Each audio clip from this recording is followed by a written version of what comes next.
Rooster Creek Quilting in Holt Summit, Missouri is your one-stop shop for all your quilting needs and more. Their specialties include great customer rapport to assist you with finding that perfect fabric, notion, pattern, pre-cuts, and embroidery supplies. Rooster Creek also offers professional long-arm quilting services and classes and much more. Don't wait for the rooster to crow.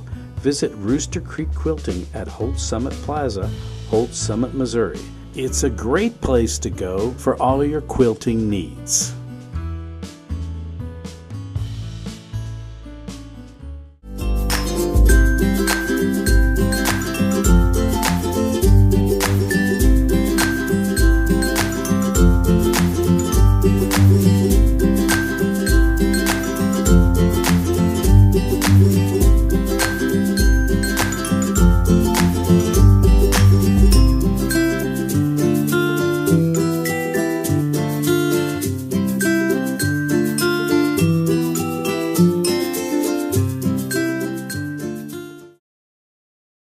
Welcome to JCTV's Quilting Inside and Out, where you get the scoop on the world of quilting.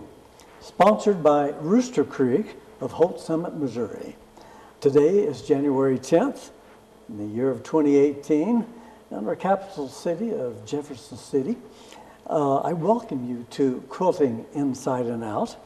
I'm your host, Rick Jey, with a great show today filled with great guests who will surely enlighten you and maybe your world of quilting. In the first half hour of the show, you'll get to meet two very special guests from the world of quilting. Miss Teresa Cuno of Holt Summit, Missouri, who will share her quilting experiences. And then we meet Miss Annie Gates of Jefferson City, Missouri, who will surely inspire you with her continued love of quilting. In the second half hour, a special, we meet Miss May Black, who has an interesting background in the world of quilting and is a certified Judy Niemeyer instructor. And if you know of Judy Niemeyer, that's a pretty important name in the world of quilting. She will tell you more about the Judy Niemeyer, beg your pardon, theory of quilting and share with you a demonstration right here on the spot. Well, first, please join me in welcoming Miss Teresa Cuno of Holt Summit, Missouri. It's great to have you here as a guest on Quilting Inside and Out. Teresa. Thank you, Jerry. It's good to be here. Well, thank you. Well, Teresa, if I may use your name, first name, please tell us a little bit about you, those highlights of your life that best describe Teresa Cuno. Well, I was born and raised in Mexico, Missouri, oldest of three girls, and loved quilting from as young as I can remember. I didn't actually do what I consider quilting now. I just used a needle and a thread every chance I could get. Oh, Mother said I started at 3, so that's about me in a nutshell. So you was inspired by grandmother. Great-grandmother. So it goes even deeper. My mother does not like to sew. My grandmother sewed, but only because she had to. Oh, I see. But my great-grandmother was an award-winning quilter. Oh, super. So that's where the inspiration really comes from, to maybe reach some of those levels, which I understand you have. We'll find out more about that. Well, your level of education, business-related interests? I did have those, and I did go to high school and some college, but truthfully, when I got out of high school, I started making clothing for people at home, and I was doing so well that I was a dressmaker and a tailor until 1990, and I made my living that way. I designed weddings. I did tailoring for people all over the country. They'd just mail me their fabrics, and it was a lot of fun. And that carries through to this day. Cells in your blood, as we like to say. Well, that's very interesting. And I'm sure a lot of people out there can relate to that when you step sometimes into your own world, and it can make it from that standpoint. Well, Teresa, can you share with us when or how you basically was first inspired to become a quilter, and what inspires you to continue in this realm of an interest of quilting? Well, to be a quilter, I guess I probably became a quilter when I was 21. And it just was kind of a progression, because like I said, I always had some kind of needle and thread project going. And I did cross stitch and a lot of other things. But by the time, I was in my 40s, I decided I wanted to find out what real quilting was, Yes. and took some classes and found out I was already quilting. So it's just like a wildfire. It just, I can sew. I dream about quilting. That's what I was just getting at. I can see it. It's part of your soul. It's part of your daily getting up out of bed for quilting and what have you, and especially some of the people you meet in this world. I'm sure Annie can identify with that. Like our viewers, they asked me to ask these questions and to really give us a chance to relate with you.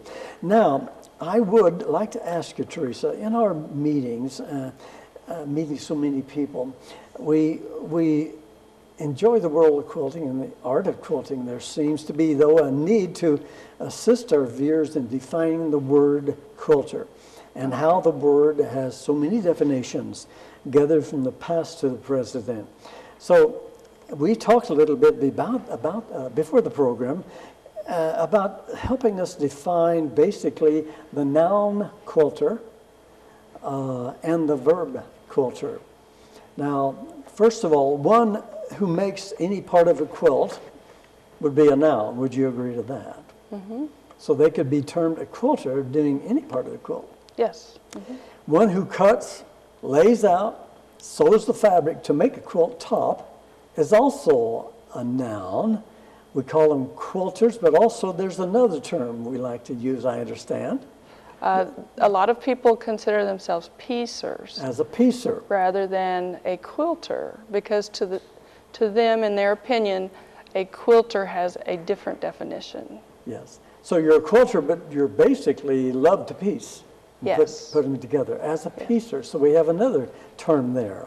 Now, one who attaches a binder to a quilt top, another noun. That could be a quilter who attaches the binder to a quilt top after it's pieced together and tied in the olden days. Mm-hmm. You have to put a binder to hold it, the foundation like, I guess you could say. So that's part of the quilting process also, yes. So that is a quilter who does basically the binding. Binding. The binding. Binding. Mm-hmm. And that may be all that person does? Oh, sure. Yes. Okay. Some people only like to cut. Some people only like to iron. Some people like to design patterns. There are so many different parts of quilting, and everyone has their niche. I'm not one that loves to iron, but it's great to sew with a group of ladies, yes, and I get to sit with one that does. and that's why I really kind of got into my psyche, and I tried to figure out what would be a great name for the program. Quilting inside and out. So now we're covering all the bases, and this is what I'm after. So when you're a quilter, no matter what position you play, should we say, it all is part of the world of quilting. Well, one who does all the above is also a noun that we just spoke of. But then we have a person who calls himself a quilter in the term finally of a verb. And that is one, I understand, who machines or hand stitches a quilt. That becomes the quilter with a quilter design. They are a quilter more in the verb sense, because it's the action of actually doing the quilting process, which is when the thread is sewing the top of the quilt, the batting, which is the center, and the backing, which is the back of the quilt. It actually sews them together in a pattern. Some people do it by hand. Yes. Some people, like me, we do it by machine. But that is actually what some people consider the actual quilting. Quilting. And that person to them would be a quilter.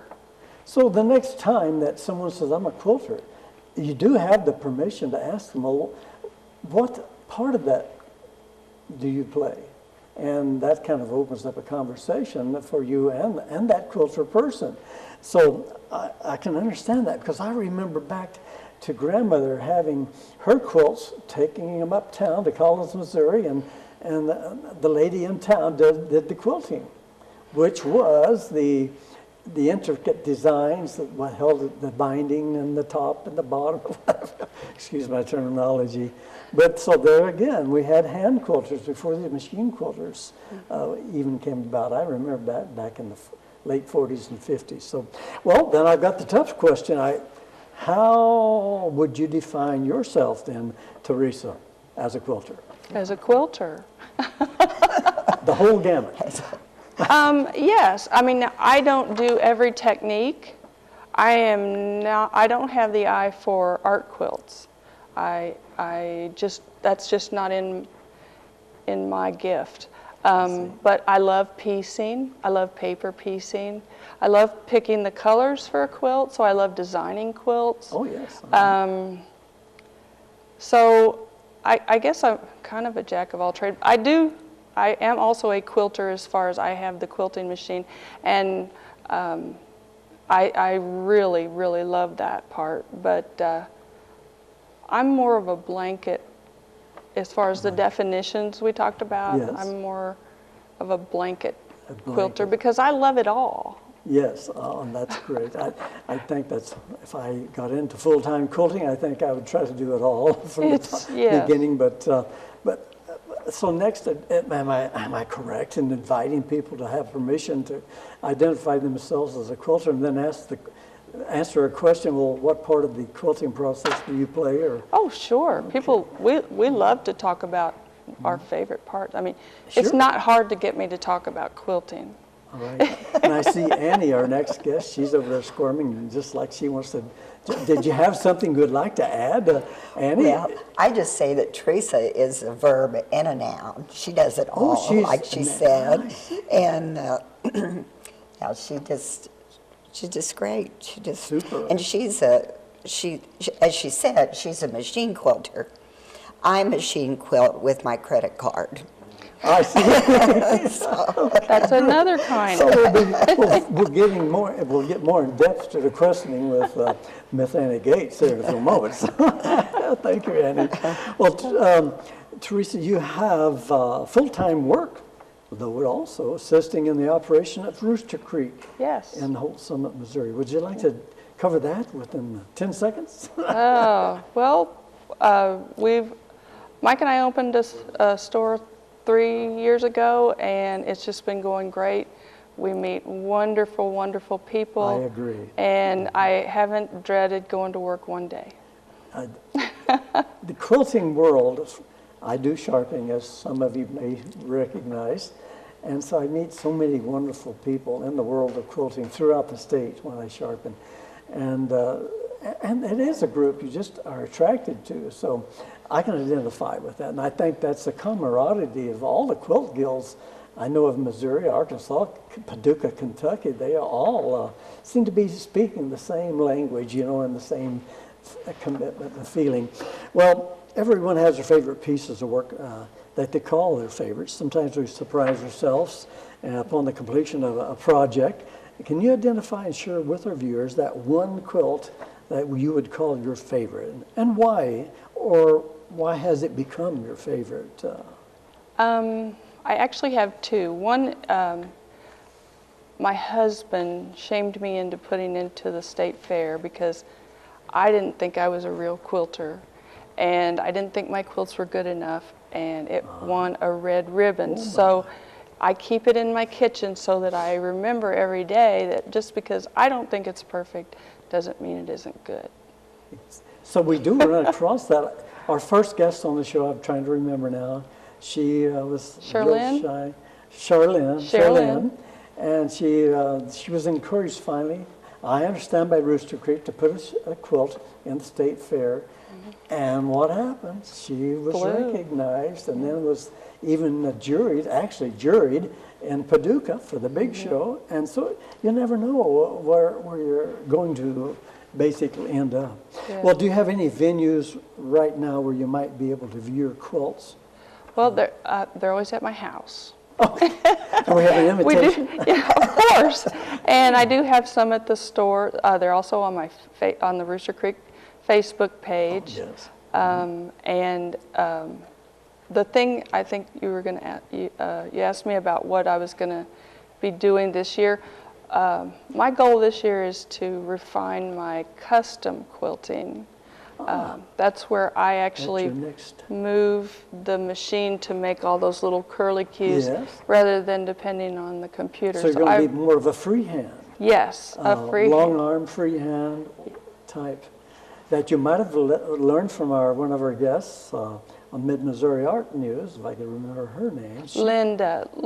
Yes, Bertine. But she does home machine. That's a whole different process. Oh, I see. Yeah, okay. But that's a goal for me this year. Excellent. So you still have a goal. Oh, yes. You never get There's never always gets boring, fun new things to do, yeah.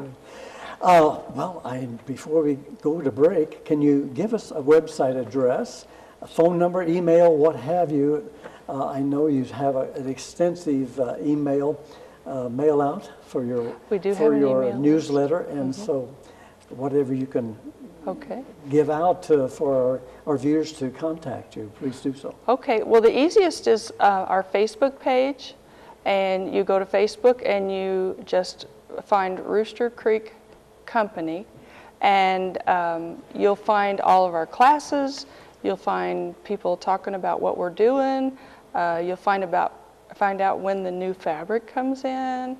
You can ask us questions and we'll answer you within a short period of time. You can also call us on the phone, but we've just put out our first part of the year classes, and there's a lot of activity going on. Facebook, yes. And that is, look on Facebook, Rooster Creek? Rooster Creek Company. Yes. Okay, super. Well, Teresa, we're running close on time, and it has been my pleasure to have you as a guest on Quilting Inside and Out. Thanks for making it a learning and informational experience for us all. When we return, Miss Annie Gates, whose quilting experiences will surely relate to some of your own. So stay with us. We'll be right back.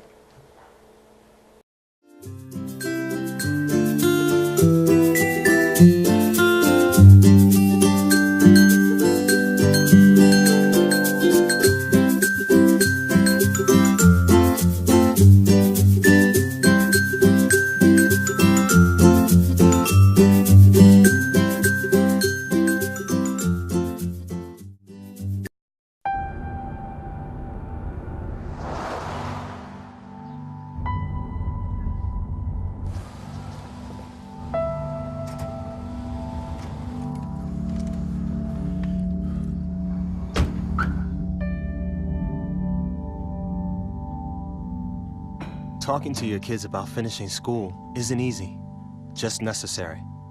Call 866-STUDIO or go to boostup.org for materials that can help. You're really not that talented. You're not attractive. Too fat. You're too short. Too old? Why don't you just give up? Give up. Give up. Just give up.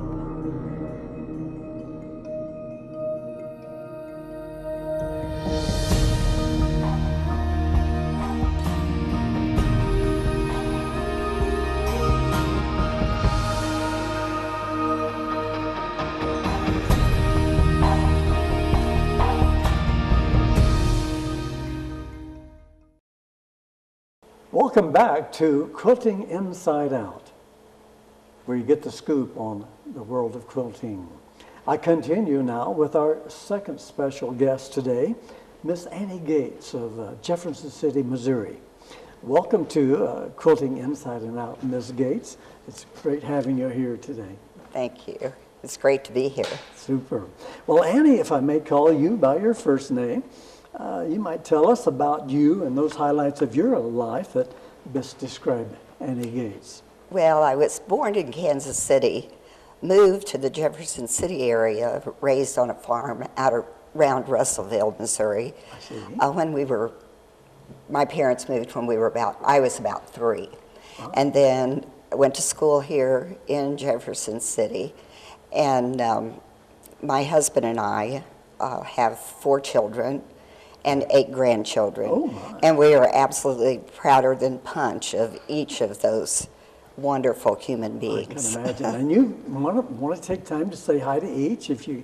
That's a lot. That'll probably eat up a lot of time. Oh, well, okay. All right. They all are just as special from one to the next. Yes, they are. Absolutely. They range. Our grandchildren range from the age of 20 down to 2.5 years old. So, super. So we have a wide range, and our oldest granddaughter, and then all the rest, 7 little boys. 7 little. So you know boys. what my house is like when we have Oh my, that sounds like family fun. gatherings. And I'll bet you make it special every Oh, time. we try. I can Food is imagine. most on their list. Well, do you have any personal values, level of education that you might want to share?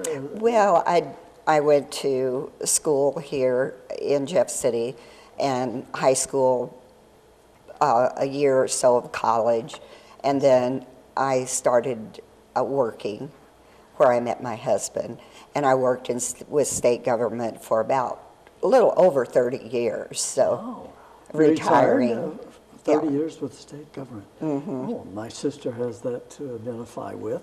Yeah, She's so. with the state here in Jefferson City.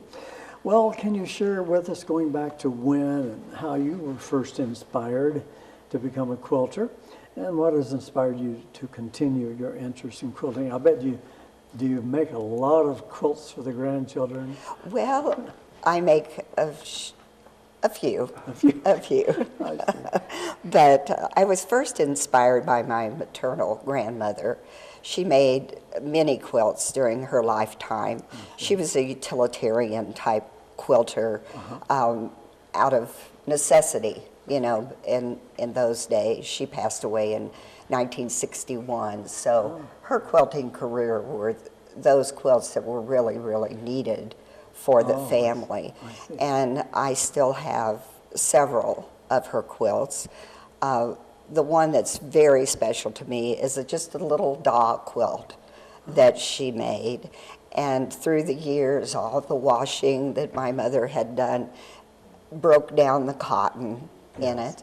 And so I took it all apart and reconstructed it. So I really treasure that because I knew she made it for me. Yes, you so know. that has to really has to be one of your favorites. It and has is been one of since the you was a child. favorites. Now, that's really interesting, and I know that happens in our family.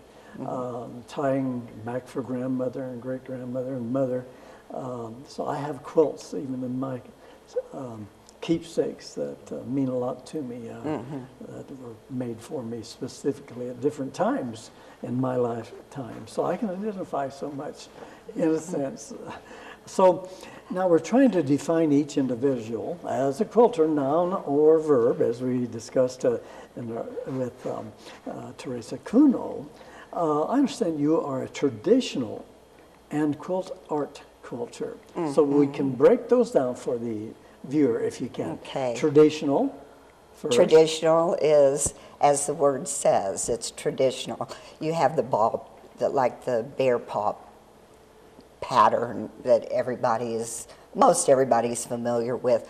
All those traditional patterns that have come I see.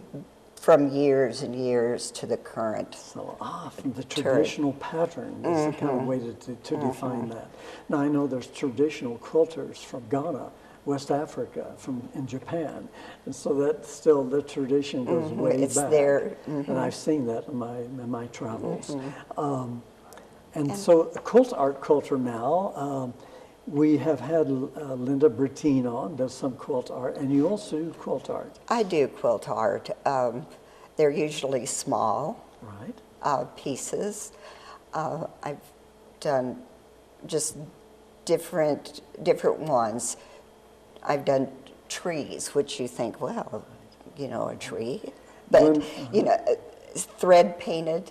Right. I've done thread painting Oh, I on see, trees. yes. I've snipped up fabric in little tiny pieces, thread painted the trunk of the Yes. tree Oh, and the I see. branches, and then just sprinkled those snips of fabric I see. on top, and then quilted them, sewed them down Now, we've had to attach. on the show before also, Linda Miller, you may be familiar with her artwork. I can't think of the one that's international now.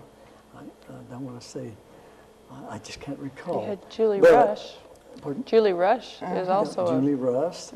But so that, you know, art, I'm into art, and naturally with the other shows that you can view, the Spotlight on the Arts, the Mid-Missouri Art News. So I've always identified quilting as an art because the layout, the design, the perspective is all a part of that. So that's why we've stepped on into quilting inside and out, because it is an art.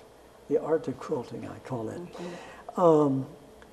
Now, I understand there are some pieces that you're going to share with us as we speak, and then at the very end, you both have brought quilts with you. So now you spoke of a favorite piece, and does that more or less kind of identify with your favorite pice, or do you have other new ones? I have another favorite piece. Well, please go ahead and share with us just that one quilt, or those favorites that you, and maybe why it has become a favorite in the longer, more modern day sense. The quilt that I brought along with me, I named it Nellie's Rose, after my mother. My mother's name was Nell, and everybody called her Nellie. And after she passed away, I have three sisters. There are four of us girls, and we were going through her things and came upon some blocks that she had cross-stitched. And they were all completed, yay. And then within those blocks, she also had a sketch of the proposed quilt that she was going to make with those blocks. Well, I tried to follow her instructions, and her math and my math wasn't mixing. So I took it to a quilting friend, and she made the pattern on the computer and gave me the directions on how to make that quilt. Super. And of course the blocks were yellowed with age, and that was my first problem, was, do I really want to use these in a quilt? Well, I tie-dyed them, and not with tea. Yes. And that mellowed the color, blended the yellow, and then chose fabric that highlighted that. Would highlight that. Yeah. So each time I see that quilt, of course, Yes, I think of my You'll mom. be sharing it with us, so we'll be looking forward to that. Well, to move on, let's see. What are some of your favorite techniques or subject matter used in completing a quilt? Do you have a technique you'd like to share that you like, that's fun to do? Well, I use several techniques, but I think the rotary cutter is my favorite tool.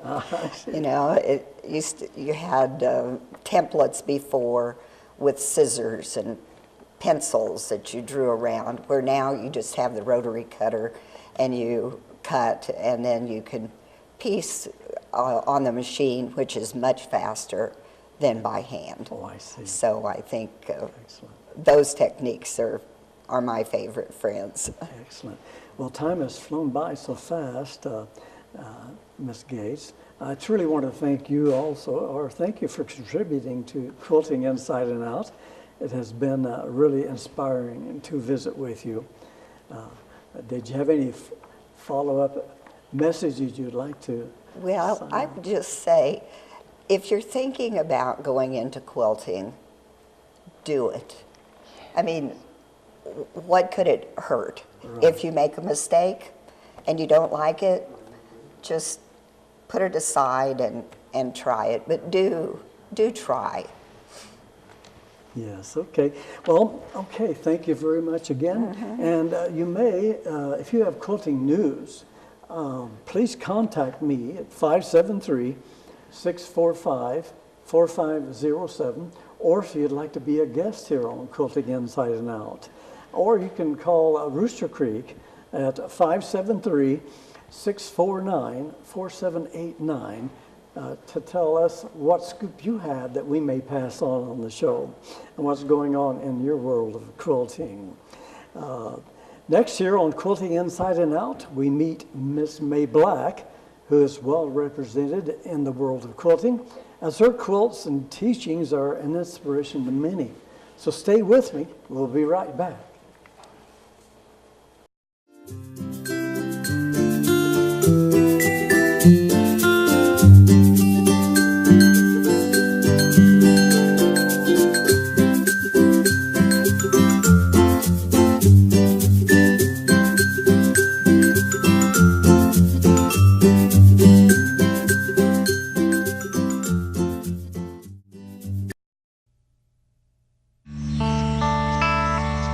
This is the moment I knew his future had no boundaries.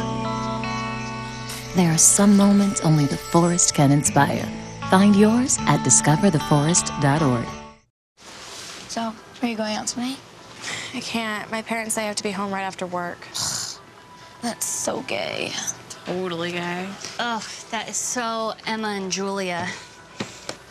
Why are you saying that's so Emma and Julia? Well, you know, when something is dumb or stupid, you say that's so Emma and Julia. Who says that? Everyone. Imagine if who you are were used as an insult. When you say that's so gay, do you realize what you say? Knock it off. And so the king ordered his men into battle, and even though he was no longer acting in their best interest, they followed obediently. But what if they didn't? What if they just refused? What if selfish leaders got no support? What if people had the courage to stand up when something wasn't right? What if the government didn't just serve a lucky few? What if it was designed and run for all the people, no matter what race, color, or creed? What if we didn't put up with anything less? What if?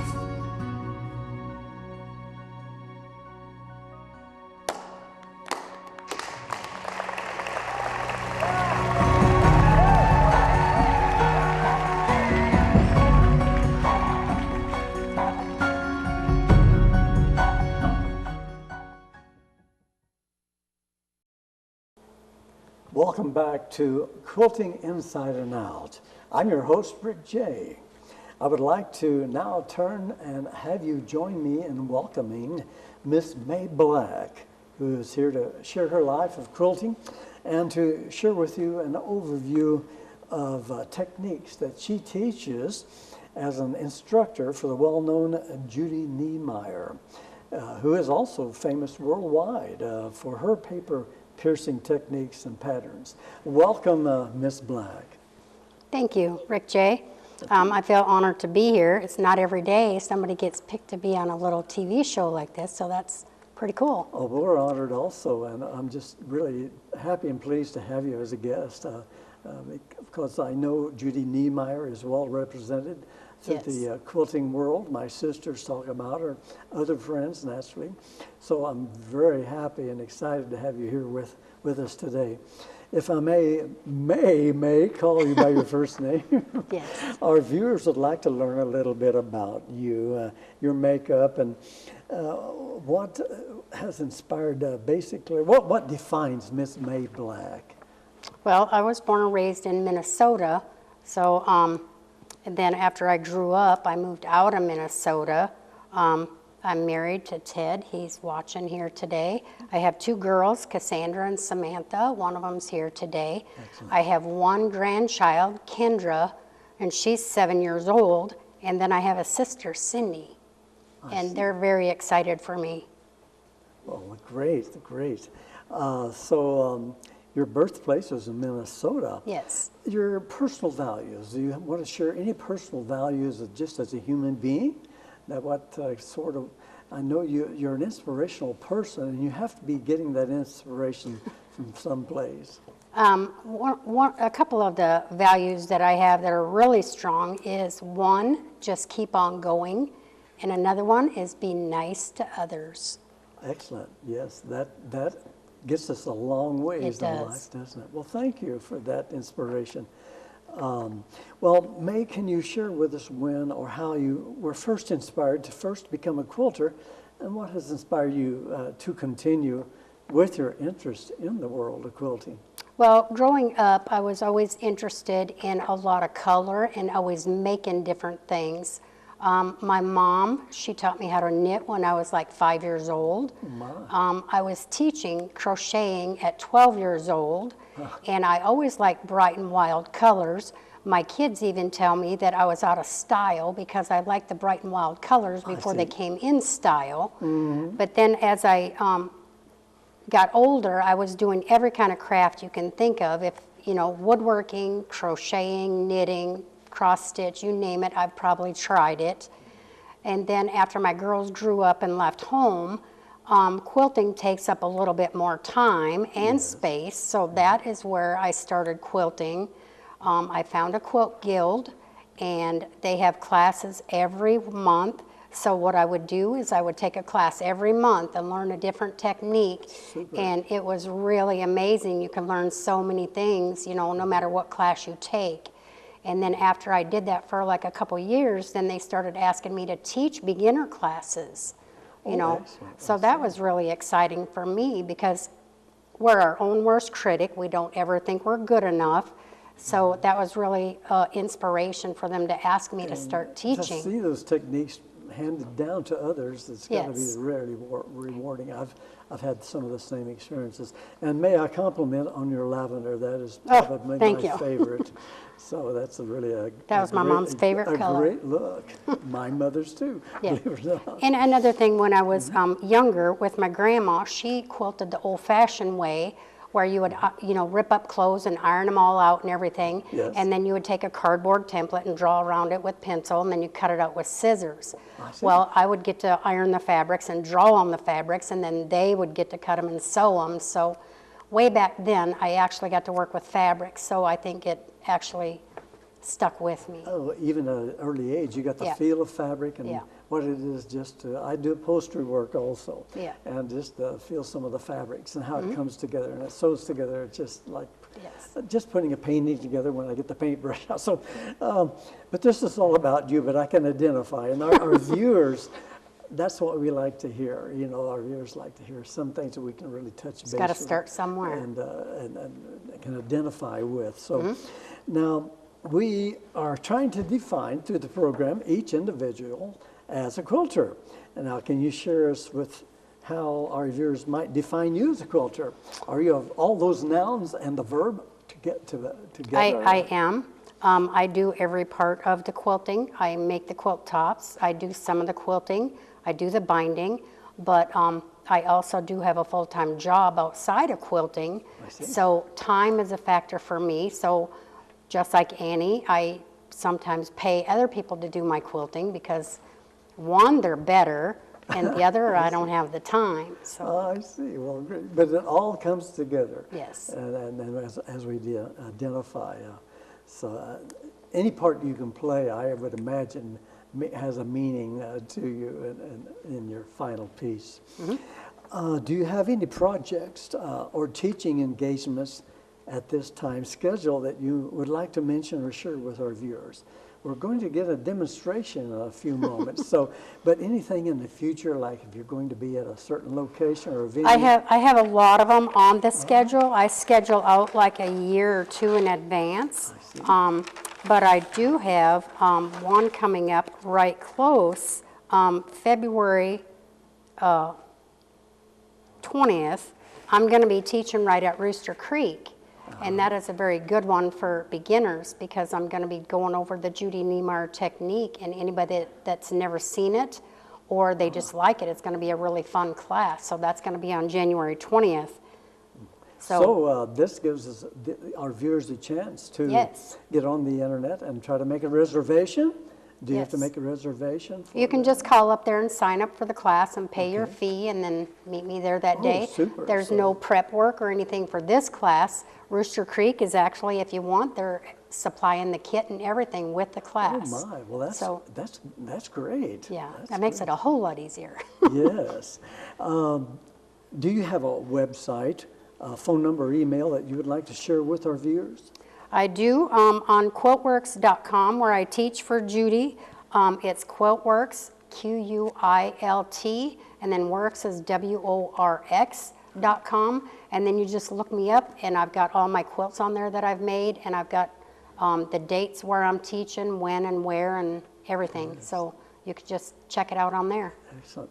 Now, are you, I know I've just talked to some friends that are on their way to Paducah here this next summer. Are you headed for Paducah, Kentucky? I can't go to Paducah. You can't go No. to Paducah. Oh, I'm going on a cruise. Oh, So it overlaps that weekend, but my husband's probably going to go. I have a quilt that I'm going to try to get into the show. Oh, super. So, oh, so you've got that base covered too, it sounds like. Super. Well, have I'm fun hoping. on that cruise. I just thought of that as Paducah. I bet she's probably headed for Paducah. Well, so we've got that basically covered.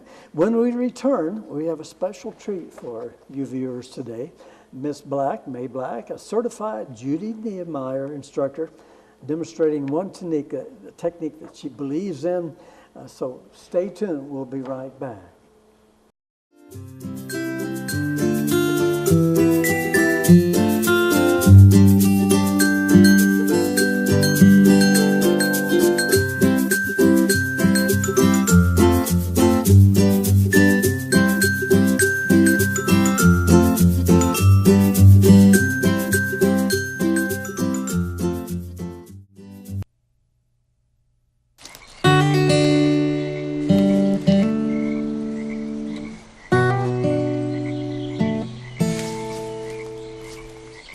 When you're out there, there's no telling what you'll find.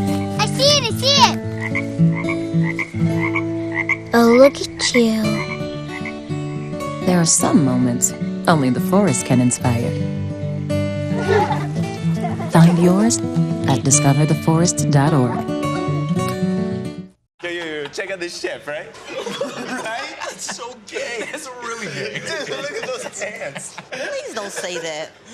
What? Don't say that something is gay when you mean that something is dumb or stupid. It's insulting. It's like if I thought this pepper shaker was stupid and I said, man, and this pepper shaker is so 16-year-old boy with a cheesy mustache. Just saying. When you say that's so gay, do you realize what you say? Knock it off.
Welcome back, everyone. I'm Rick Jey, your host here on the Quilting Inside and Out.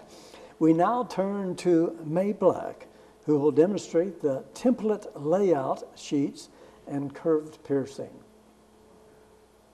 All right. One of the great techniques that Judy has in her process is she has a technique layout sheet, template layout sheet like this, and she actually cuts out all of her pieces to whatever size it's going to be that we're going to use on our sheet. So then when you're done, you're just ready to sew. So what we have to do is we have our stack of fabrics here, and we're just going to cut on the lines where it tells you to cut on the lines. And I'm gonna go ahead and cut through all these layers, and having a sharp rotary cutter definitely helps. You just want to follow your lines, number 1, 2, 3, 4, 5, all the way until you're done with all of these.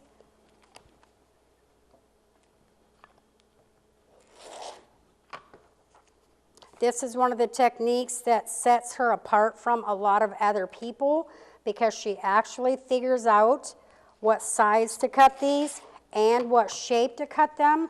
You're not just going to sew on a little block onto your paper and then waste all the rest of your fabric. She has it all sorted out for you.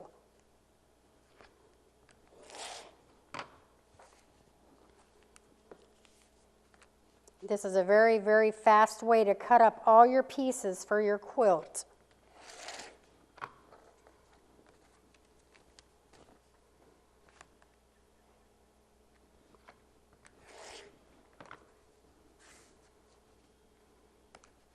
And then here is the last cut. So then what you would do is all these little piles, you're just going to take a paper clip and clip them all together so that you don't lose them, and they will be ready for your quilt.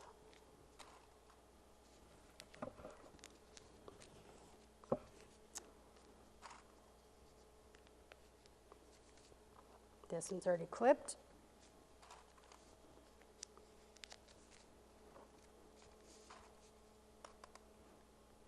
Now it's stuck together.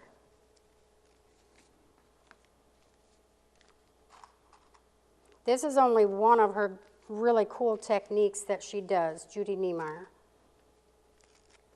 All right, so what I just did is I cut out half of the fabric for this quilt right here. And here is the other half. Once you would cut out both of them, then you would have everything cut out for this quilt, and you can just start sewing. Everything's already cut out. And they all get sewed onto here, and as you can tell by these, they're actually cut to the shape that they need to be, rather than just a great big square. All right, so the other technique I wanted to show you is the curved piecing, because when I first started quilting, I would never do a quilt that had curved piecing. So the first thing you're going to do is you're going to have your two pieces that go together, and you're going to put them face to face. Then you're going to pin your two ends,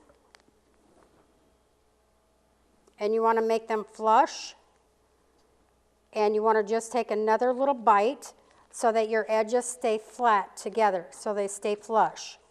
You're going to do the same thing on the other end.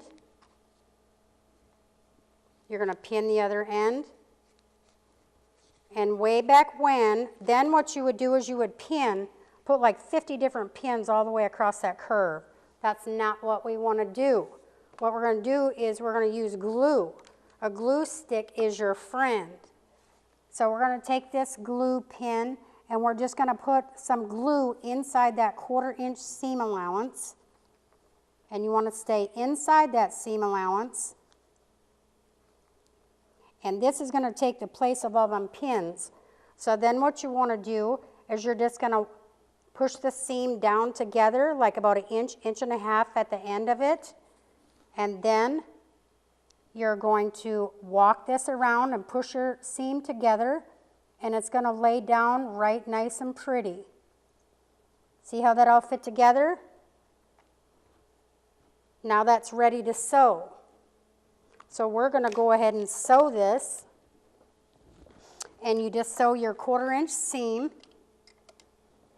And I always use a purple thing to help make sure I don't get any pleats or puckers or anything like that. So we're going to go ahead and sew this seam, if this foot will work. There we go. Now a lot of machines will not sew over top of pins, so you can take your pins out as you go, but make sure you don't take your pin out until you get right up to it, because if you take it out too early, your fabric can move, and then you're not going to be able to get your fabric in the right place. It's going to move on you. So now you're just going to sew all the way around that 1/4 inch. And as you can see, I'm just moving the fabric a little right here as we go around that curve. And this purple thing, this is 1/4 inch right here. So you just want to make sure you don't have any pleats underneath that 1/4 of an inch.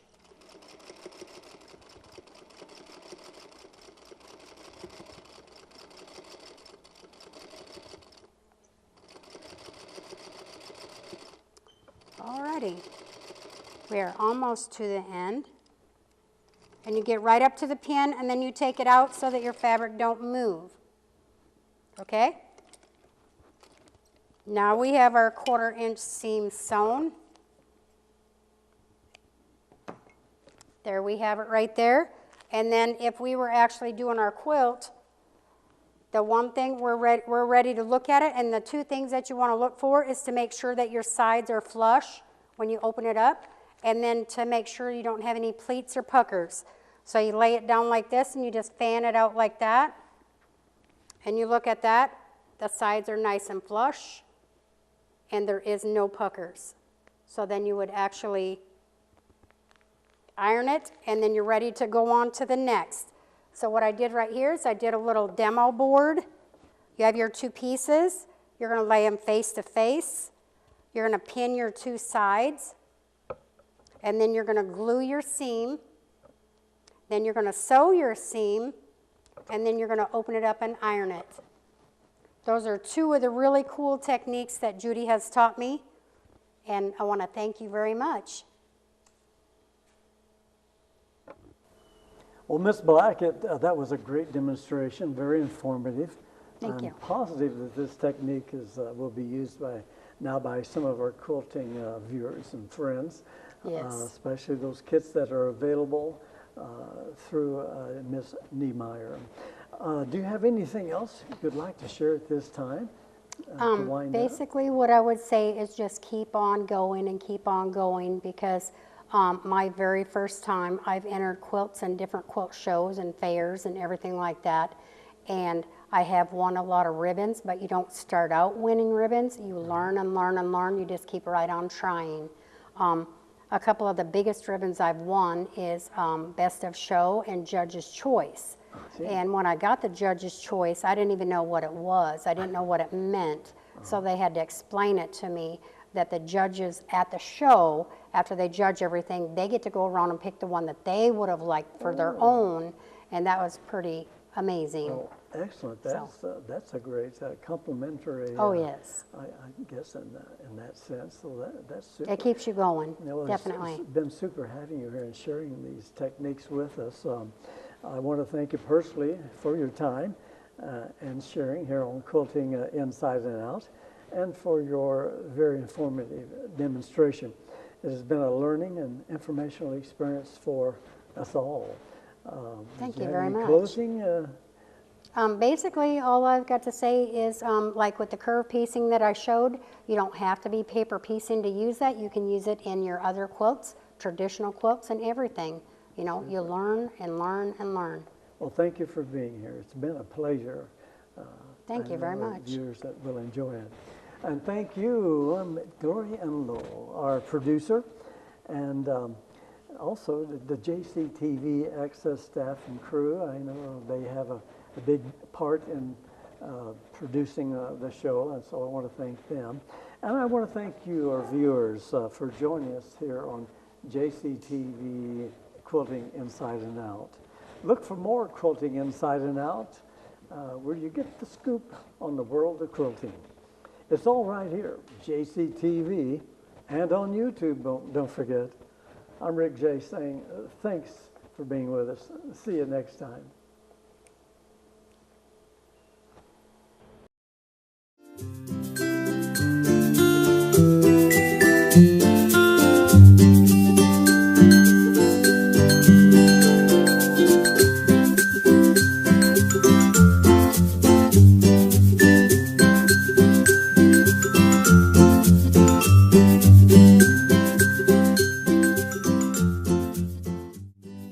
Rooster Creek Quilting in Holt Summit, Missouri is your one-stop shop for all your quilting needs and more. Their specialties include great customer rapport to assist you with finding that perfect fabric, notion, pattern, pre-cuts, and embroidery supplies. Rooster Creek also offers professional long-arm quilting services and classes and much more. Don't wait for the rooster to crow.